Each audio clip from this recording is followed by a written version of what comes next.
अस्सलाम वालेकुम जी, बिस्मिल्लाह व अला बरकतिल्लाह। आज हम बनाएंगे बहुत ही मज़ेदार क्रिस्पी और क्रंची मूली का पराठा। उसके लिए हमने एक मूली ली है और उसको बिल्कुल बारीक हमने क्रश कर लिया है और उसके अंदर दो छोटे जो है वो बारीक साइज़ में कटी हुई हमने सब्ज़ मिर्चें ऐड कर दी हैं। पानी आपने इसका बिल्कुल जो है वो नहीं निचोड़ना, क्योंकि इसका असल टेस्ट इसके पानी के अंदर ही होता है।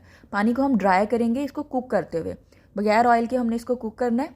और इसके अंदर हम हाफ़ टी स्पून जो है वो सॉल्ट और इसके अंदर जो है वो धनिया पाउडर और गरम मसाला पाउडर शामिल करेंगे।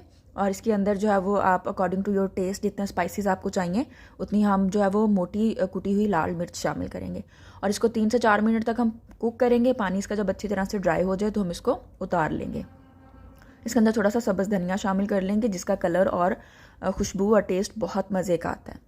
अब हम दो छोटे छोटे पेड़े लेंगे और उसको हाथ की मदद से ही हम थोड़ा सा बड़ा बेल लेंगे। हम इसमें बेलने का इस्तेमाल नहीं करेंगे, बेलने के इस्तेमाल से जो है ना वो पराठा आपका जो है वो फट सकता है।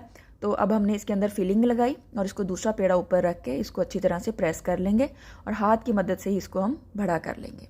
आपने इसको घी में बनाना है या ऑयल में बनाना है वो आप इसके ऊपर लगाएंगे और उसके बाद हम इसको गोल्डन ब्राउन दोनों तरफ से फ्राई कर लेंगे। बटर आपने जो है वो हमेशा जो है वो जब पराठा हम नीचे उतार लेंगे तब इस्तेमाल करेंगे, क्योंकि अगर बटर हम तवे के ऊपर लगाएंगे तो वो बहुत ज़्यादा जो है ना वो मतलब बटर जल जाता है, उसकी वो ग़िज़ाइयत बरकरार नहीं रहती। इसी तरह से हम दूसरा पराठा बना लेंगे, हाथ की मदद से उसको हल्का सा प्रेस कर लेंगे ताकि साइड्स उसकी मोटी ना रहें और उसको भी गोल्डन ब्राउन हम फ्राई कर लेंगे। बहुत ही मज़े का और बहुत ही टेस्टी पराठा बनता है और बहुत ही जो है वो क्रंची सा होता है। आप इसको बटर या दही के साथ खाएं, सबको बहुत पसंद आएगा और बहुत आसान सा है और सादा तरीके से बन जाता है। रेसिपी अच्छी लगी हो तो लाइक शेयर और कमेंट ज़रूर कीजिएगा। थैंक यू सो मच जी। अल्लाह हाफिज़।